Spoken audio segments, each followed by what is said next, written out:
So I had a fun idea of going through some of my old stories that I wrote when I was either a teenager or elementary school, is how far back some of these go. This one specifically, I think I wrote either in 2008 or 2009 when I was in either 4th or 5th grade, I think, one of the two. It's called Snakes and Some More Stuff. So, and it's not even really about snakes. I remember when I was writing it, I just wanted to come up with some unique character, and I guess the first thing that popped into my head was a snake. I never even had an affinity for snakes or anything. It was just the first thing I thought of. And yeah, I just figured I'd read it for you all in sort of a ASMR comfort setting, something, I don't know. It's not actually ASMR, I just thought it would be interesting. Anyway, I'll just jump right into it. You can definitely tell this is of its time, of the mind of a very young boy who is very clearly expressing his interests the only way he knew how, I guess. Anyway, Snakes and Some More Stuff by me. And then I wrote journal entry, and then there's like a picture of a snake that I drew in Paint, Microsoft Paint. That's like really stretched for some reason, but yeah, I'll put that on screen so you can see it. Once upon a time, there was a snake called Bob. He was very smart and funny. One day, when he was coming home from school, he saw a pretty snake slithering down the street. He said, "Would you like to marry me?" She stopped and said, "Who are you?" then slithered away. He went home depressed, as you do. When he got home, he did his homework and did his chores and played on his Slither-O-Tron. He could only play on it for an hour. He inserted a disc game, and it was called Star Bites. He was a big fan of Star Bites and liked it. After the timer went off, he went up to have dinner. "Why are you so unhappy?" asked his mom. "Nothing, Mom." By the way, in case any of you are wondering about the timer bit, my parents had me use a timer when playing video games and watching stuff, because screen time and stuff. I don't know if you can hear the child crying in the background. Our neighbors have a poor child that I feel like they should probably take better care of, but oh well. Bob had pizza for dinner. After dinner, he went to bed. He had a dream that he was captured by a UFO and aliens took away his memory, then shot him back home. Then his alarm went off. He woke up in a fright, then got ready for school. Man, I haven't even read this in like years. This is just so straight to the point. After breakfast, he went to the bus stop. When the bus came, he sat by his friend, Ben. I didn't actually have a friend named Ben. I just thought of that. "I had a scary dream last night," said Bob. "What was it about?" said Ben. "Well, these aliens took away my memory." "Oh my, hopefully that will never happen," said Ben. When they got to school, they went to their classes and started their work. Bob's teacher, Mrs. Jabba the Darth Vader, gave the class a math paper. "This is going to be a breeze," Bob said. He got all the way to the last one. That took him longer to answer it. The question was 4,940 question mark 4,949 A less than B greater than C equal to. He chose A. Wait, is that actually? Okay, yeah, that is right. Good. Nice job, 4th grade me. You're sort of smart. After he finished it, he went to PE. He loved PE. When he got in, his gym teacher was Mr. Muga Bartard. What? They did karate. Man, I wish I did karate in PE. After PE, they went to recess right when he was about to go down the stairs. Lightler Hooga Booga, the class bully, jumped out and blocked his way. "Hi, nerd," Lightler said. So Bob went around the other way and played with Ben. Wow, he just ended that. This wasn't much of a day, he thought, as he was on the bus going home. Oh yeah, I think that every day. I'm like, man, this wasn't much of a day. When he got home, nobody was home. Mom, where are you? He called. Suddenly, he got hit with something, and that was all he remembered for a while.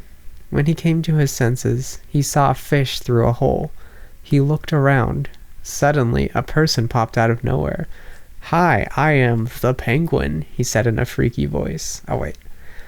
Hi, I am the penguin, he said in a freaky voice. He took off his hat, and the two robot penguins popped up and started guarding Bob. What about my mother? Bob said.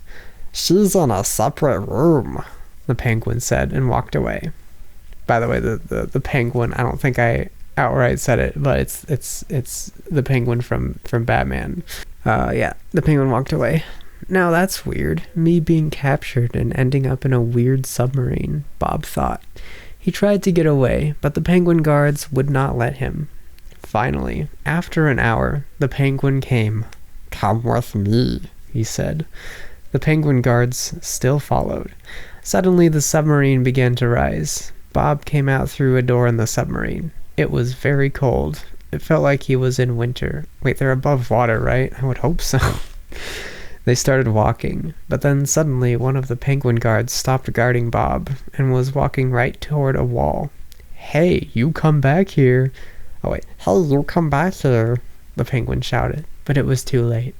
The guard penguin ran into the mountain and exploded, a big boom, as you do. Oh wait, when I'm talking about the penguin guards, I'm talking about the little this is about the Lego penguin specifically, and he had you could like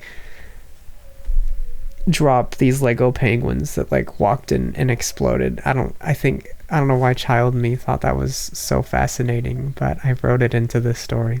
Anyway, suddenly the whole mountain began to fall. I guess there's a mountain now. Run, yelled the penguin. They ran on until they reached a cave. We're here, said the penguin.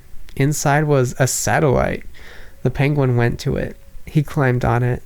Several guard penguins guarded Bob and his mom. Oh, I guess his mom's there. Now you will go bye-bye. He turned the satellite towards them and pressed a button. A purple beam shot at them. Then everything went pitch black.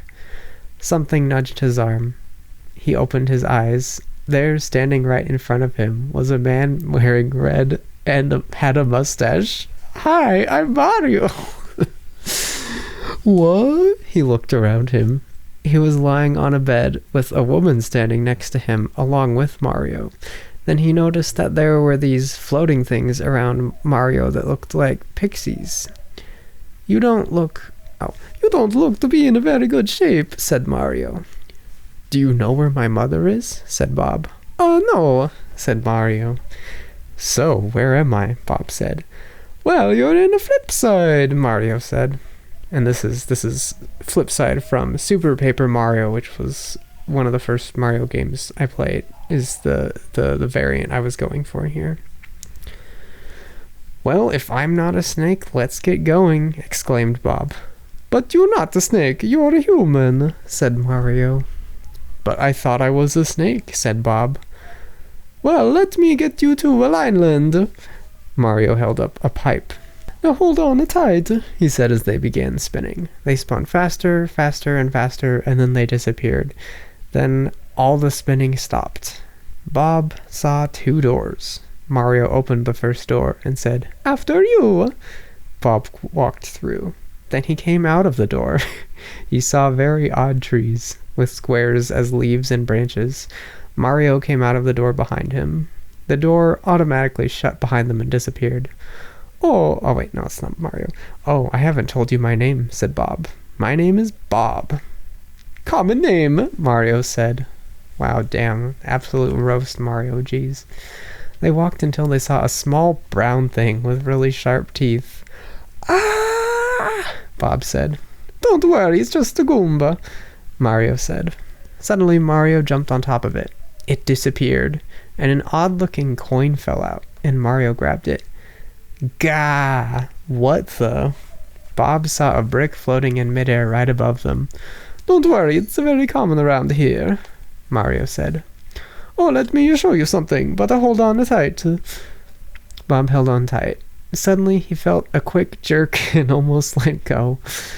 Then he saw everything. Then he saw everything seemed flat. Then he felt another jerk, and he was back where he started. I just turned into 3D. Haha, yeah, because you could do that in Super Paper Mario. Suddenly, another gooey thing appeared out of nowhere. Watch out, Mario screamed. That's a curse.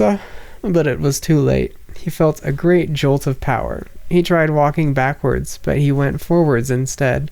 Then he tried going forwards, but he went backwards instead. Suddenly, Mario threw a fireball at it, and it disappeared. Then that jolt of power disappeared, but his back was tingling. Are you okay, Bob? Yeah, I'm fine. This is too dangerous, Mario suddenly said. No, I'm fine. Suddenly, everything around him began to disappear. No, no, Bob yelled. He just caught a last glimpse of Mario looking very surprised. Then everything around him disappeared. This time, he didn't knock out. He felt like he was traveling through space and time. Then after about 20 seconds of that odd sensation, he saw that there were trees below him.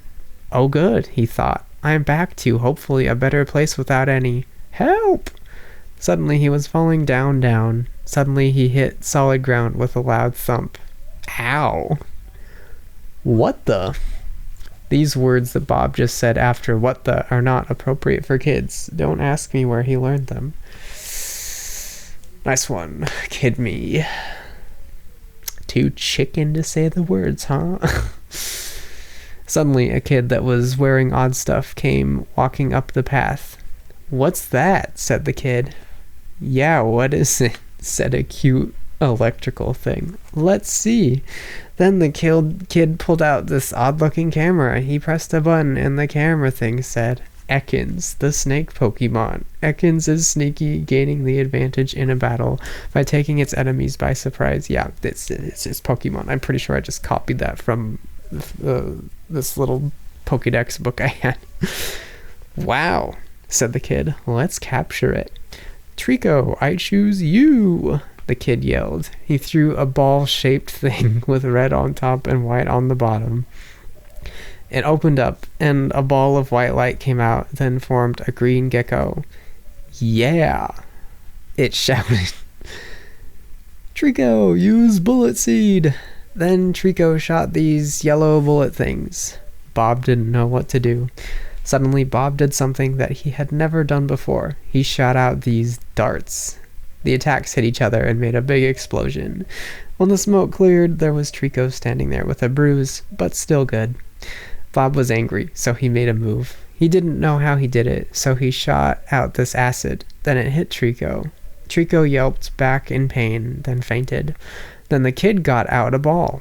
A red lightning bolt shot out of it. It hit Trico, then it went back into the ball. Pikachu, use Thunderbolt. Pikachu shot out a Thunderbolt. Bob couldn't dodge it. Yeah! He felt a great jolt of power. Then everything went black. When he opened his eyes, he was lying in what felt like a coliseum. He looked around. He tried to find a way out, but he couldn't find a way. Then suddenly he was forced out, and then he and the kid, aka Ash, lived happily ever after. I'm telling you this story because I've evolved into Arbok and I can speak human language. Oh, the penguin, he died of boredom. The end. Nintendo trademark and DC Comics trademark. Yeah. Did he ever find his mom? Well, yeah, he did find his mom. I think I must have forgotten about the whole mom subplot immediately after I started writing about Mario and stuff. But yeah, I hope you all enjoyed that completely. The incoherent ramblings of a young preteen boy who clearly didn't have many friends and just liked to play video games most of the day. But yeah, expect more of these in the future because there's definitely a lot more. These aren't published anywhere, by the way. These are all just, I pulled them off of my family's old hard drive. Thankfully they were still around after about 20 years now. So yeah, anyway, yeah, hope you enjoyed, and I'll see you later. Bleh.